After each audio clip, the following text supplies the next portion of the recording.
দর্শক, নির্বাচনের আর মাত্র 5 দিন বাকি।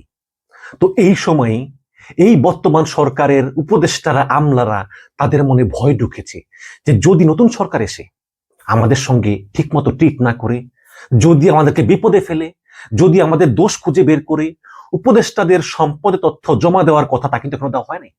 তো আমরা জেনেছি যে অনেক উপদেষ্টা তারা তাদের কূটনৈতিক পাসপোর্ট জমা দিয়ে সাধারণ পাসপোর্টের জন্য আবেদন করেছেন, এবং যেটা কিন্তু খুবই অস্বাভাবিক।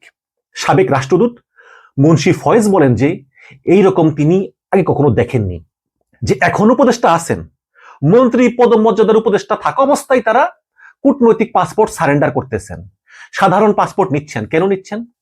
এটা বাংলাদেশে কখনোই আগে ঘটেনি। এবং এখানে বলা হয়েছে যে অর্থ, স্বরাষ্ট্র, তথ্য, প্রাথমিক ও গণশিক্ষা সহ গুরুত্বপূর্ণ 7 মন্ত্রণালয়ের উপদেষ্টারা ইতিমধ্যেই তাদের বিশেষ পাসপোর্ট সমর্পণ করে সাধারণ পাসপোর্টের আবেদন জানিয়েছেন।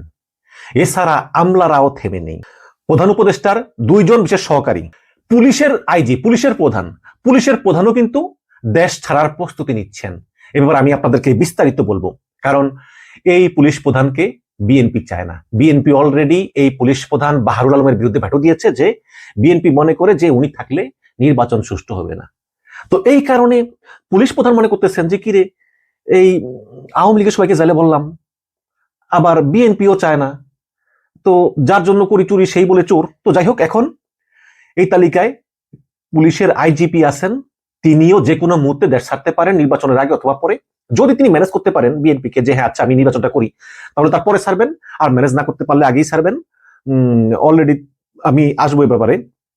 এছাড়া বড় বড় সচিব এবং অনেক বিচারপতিও রয়েছেন এই তালিকায়, যারা অলরেডি তারা সাধারণ পাসপোর্টের জন্য আবেদন করেছেন, এবং স্বয়ং পররাষ্ট্র উপদেষ্টা তৈয়দ হোসেন এটিকে অস্বাভাবিক বলে উল্লেখ করেছেন।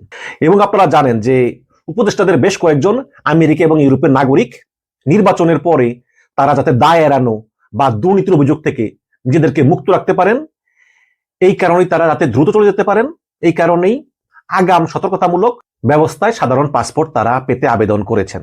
অনেকেই বলেন যে উপদেষ্টাদের কেউ কেউ সেফ এক্সিট নেওয়ার জন্যই এগুলো করতেছেন। ইতিমধ্যেই কূটনৈতিক পাসপোর্ট জমা দিয়েছেন অর্থ উপদেষ্টা সালাউদ্দিন আহমেদ, স্বরাষ্ট্র উপদেষ্টা জাহাঙ্গীর আলম চৌধুরী, জ্বালানি উপদেষ্টা ফয়জুল কবির খান, তারপরে সৈয়দ রেজওয়ান হাসান পরিবেশ উপদেষ্টা, গৃহায়ণ উপদেষ্টা আদিলুর রহমান খান, প্রাথমিক গণশিক্ষা উপদেষ্টা বিধান রঞ্জন রায় পোদ্দার, ডাক টেলিযোগাযোগ সহকারী ফয়েজ আহমেদ তৈয়ব এবং পুলিশের মহাপরিদর্শক বাহারুল আলম। এটা হচ্ছে সবচেয়ে আশ্চর্যের বিষয়, স্বয়ং পুলিশ প্রধান তিনি দেশ ছাড়ার প্রস্তুতি নিচ্ছেন। এবং এই বাহারুল আলম বিষয়ে কিন্তু অবাক করা কিছু তথ্য আপনাদেরকে বলি দর্শক। এটা আমার কথা না, এটা যুগান্তর পত্রিকার খবর। নির্বাচনের পর নতুন দল ক্ষমতা এলে ইউনূস সরকারের মেয়াদ শেষ হয়ে যাবে, কিন্তু পুলিশ সেনাবাহিনীর মেয়াদ তো শেষ হবে না। পুলিশের প্রধান, সেনাবাহিনীর প্রধান, নৌ প্রধান, বিমান প্রধান তো থাকবেন। এই যে হাসিনার আমলের কিন্তু সেনাবাহিনীর প্রধান, নৌবাহিনীর প্রধান, বিমানের প্রধান কিন্তু এখনো কিন্তু আছে। কিন্তু সমস্যা হচ্ছে যে হাসিনা পালিয়ে যাওয়ার পরে, যখন হাসিনার পুলিশ প্রধান চৌধুরী মামুন গ্রেপ্তার হয়, তারপরে এই বাহারুল আলমকে অবসর থেকে এনে চুক্তি ভিত্তিক নিয়োগ দিয়েছিলেন ইউনূস সরকার, যে চুক্তির মেয়াদ কিন্তু এখনো 8 মাস বাকি। 8 মাস। সেই 8 মাস বাকি থাকতেই তিনি দেশ ছেড়ে চলে যাওয়ার প্রস্তুতি নিচ্ছেন কেন? এ নিয়ে যুগান্তর রিপোর্ট করেছে। তারা লিখেছে যে পুলিশের প্রধান বাহারুল আলম কূটনৈতিক মর্যাদার লাল পাসপোর্ট বদল করে সাধারণ পাসপোর্ট নিতে চান। সম্প্রতি তিনি সরকারি পাসপোর্ট সমর্পণের ইচ্ছা প্রকাশ করে স্বরাষ্ট্র মন্ত্রণালয়ে চিঠি দেন। তবে জাতীয় সংসদ নির্বাচনের ঠিক আগ মুহূর্তে খোদ পুলিশ প্রধানের পাসপোর্ট সমর্পণের এই খবরে প্রশাসনে তোলপাড় শুরু হয়েছে। চুক্তির মেয়াদ 8 মাস বাকি থাকতে কেন তিনি এখনই সাধারণ পাসপোর্ট নিতে চান, তা নিয়ে সচিবালয় সহ পুলিশ সদর দপ্তরেও রয়েছে নানা আলোচনার ডালাপালা মেলছে। এদিকে পুলিশ ভেরিফিকেশন এবং 2টি গোয়েন্দা সংস্থার প্রতিবেদন প্রাপ্তির বিধিনিষেধ ছাড়াই খুব সহজেই সরকার সংশ্লিষ্টরা যাতে লাল পাসপোর্ট সমর্পণ করে সাধারণ পাসপোর্ট নিতে পারেন, সেজন্য সম্প্রতি স্বরাষ্ট্র মন্ত্রণালয় থেকে পূর্বের এই সংক্রান্ত সিদ্ধান্ত সংশোধন করে স্পষ্টীকরণের নামে প্রজ্ঞাপন জারি করা হয়। মানে আগে যদি কোনো বড় কর্মকর্তা বা উপদেষ্টা বা মন্ত্রীরা লাল পাসপোর্ট সমর্পণ করে সাধারণ পাসপোর্টের জন্য আবেদন করতো, তাহলে কিছু গোয়েন্দা সংস্থার ভেরিফিকেশন লাগতো। এগুলো সব বাদ করে যাতে সহজেই পাইতে পারে, এজন্য স্বরাষ্ট্র মন্ত্রণালয় নতুন ভাবে প্রজ্ঞাপন জারি করছে, যাতে খুব সহজেই পাইতে পারে। কারণ স্বরাষ্ট্র উপদেষ্টা তো নিজেও কিন্তু এই লাল পাসপোর্ট সমর্পণ করে সাধারণ পাসপোর্টের জন্য কিন্তু আবেদন করেছেন। তো সেখানে এই সরকারের আমলে ইতিপূর্বে জারি করা বিধিনিষেধ সাবেক সরকারের কূটনৈতিক পাসপোর্টের জন্য বহাল রেখে বর্তমান সরকারের জন্য শিথিল করা হয়েছে। সূত্র জানায় বাহারুল আলম নিজেই তার কূটনৈতিক পাসপোর্ট সমর্পণ করে সাধারণ পাসপোর্ট ইস্যুর জন্য পত্র দেন। এই বিষয়ে অনাপত্তি চেয়ে ৩রা ফেব্রুয়ারি তিনি স্বরাষ্ট্র মন্ত্রণালয়ের সিনিয়র সচিব বরাবর চিঠি দিয়েছেন। এতে বলা হয়, আমি Baharul Alam, inspector general of police Bangladesh, আমার ব্যবহৃত কূটনৈতিক পাসপোর্ট সমর্পণ পূর্বক সাধারণ পাসপোর্ট গ্রহণ করতে ইচ্ছুক।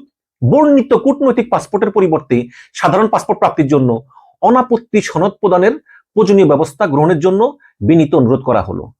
আপনারা জানেন যে রক্তাক্ত জুলাই গণঅভ্যুত্থানের পর পুলিশ নৈতিকভাবে দুর্বল হয়ে পড়ে এবং এই বিশৃঙ্খল পুলিশ বাহিনীকে নেতৃত্ব দিতে সাবেক অতিরিক্ত আইজিপি বাহারুল আলমকে অবসর থেকে চাকরিতে ফিরিয়ে আনা হয় এবং 2024 সালের 21শে নভেম্বর তাকে পুলিশ প্রধান হিসাবে চুক্তিভিত্তিক নিয়োগ দিয়ে প্রজ্ঞাপন জারি করে সরকার, এবং চলতি বছরের 20শে নভেম্বর পর্যন্ত তার চাকরির মেয়াদ রয়েছে।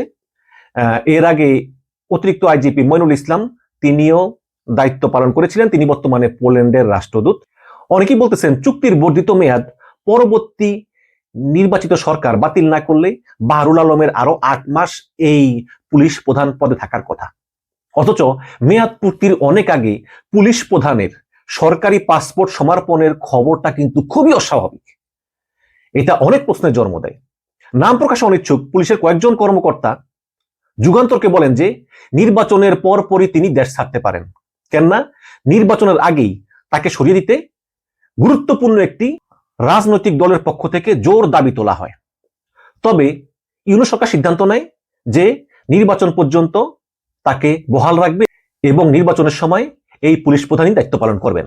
এটাই ইউনূস সরকারের সিদ্ধান্ত। ফলে এই প্রেক্ষাপটে পুলিশ প্রধানের পাসপোর্ট সমর্পণের একটি বিশেষ যোগসূত্র পাওয়া যায়। এই তো এখন কথা হচ্ছে যে একটা বড় দল, আপনারা বোঝেন কোন দল, তারা চায় যাতে এই আইজিপি তার পদ থেকে নির্বাচনের আগে সরে যায়। কারণ বিএনপি মনে করে এই আইজিপির অধীনে নির্বাচন সুষ্ঠু হবে না। কিন্তু ইউনূস সরকার চায় যে না, এই পুলিশ প্রধান থাকুক এবং তিনি দায়িত্ব পালন করুক।